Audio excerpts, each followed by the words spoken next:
I only buy the finest tea leaves. Zesta. See BOPF. Check if BOPF is indicated on the pack. Zesta, the art of tea.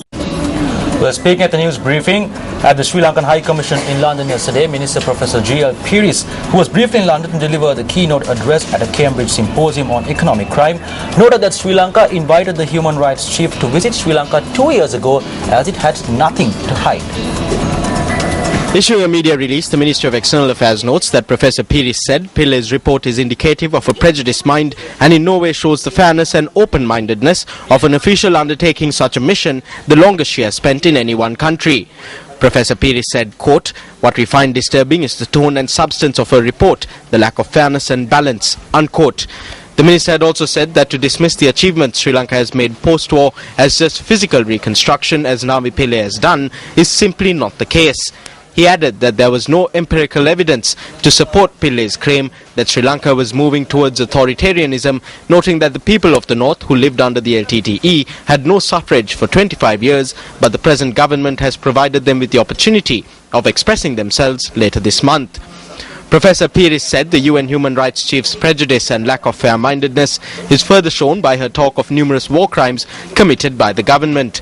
He notes that while previously Pillay mentioned allegations of war crimes, according to her, it is no longer allegations but proven fact. Rejecting out of hand Navi Pillay's remarks on the intimidating presence of the military in the north and the fear of the people and women there, Professor Peiris had said that it is a pity that the High Commissioner had not read the reports produced by UN officials in Colombo who belie this claim, having themselves interviewed nearly 200 people, chosen by the UN itself, 90% of whom said they were comfortable with living there. The release notes that answering questions posed by the media, Professor Peiris said that he expects countries to be objective of Sri Lanka and was critical of the voting patterns in the UN Human Rights Council, which did not seem to be based on the merits of the case. The minister said that he was not criticizing the Human Rights Commissioner out of rancor, but of deep sadness, as he found that her report lacked the fairness, open-mindedness and balance that was expected of her. At the press conference, she named 2 or 3 cases of the people who were intimidated, contacted by security services. But she has not informed us. We said categorically, please let us know. So that means that you are not going to investigate because she hasn't actually... No. We don't wish to be technical about it. If the details given are sufficiently specific and capable of investigation, we shall certainly investigate. It is very much in our interest to do so. Why must we give her access everywhere on the island if it is not our intention that she should see for herself? We don't have to give her access. But we did, and she acknowledges that. So how does it make sense for us to do that and then prevent her from meeting people? It's contradictory. So if it has happened, we would like to know about it, and certainly we will investigate.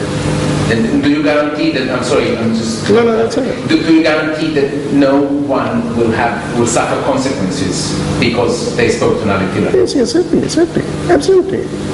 We do not intend to penalize anybody who spoke to Navi Pillay. They have every right to speak to her. She has every right to speak to people that she wants to meet. That was the whole idea. Otherwise, why give her that opportunity? I would now like to turn to a disturbing aspect of the visit, namely the harassment and intimidation of a number of human rights defenders, at least 2 priests, journalists, and many ordinary citizens who met with me or planned to meet with me. This type of surveillance and harassment appears to be getting worse in Sri Lanka, which is a country where critical voices are quite often attacked or even permanently silenced. Utterly unacceptable at any time, it is particularly extraordinary for such treatment to be meted out during a visit by a UN High Commissioner for Human Rights.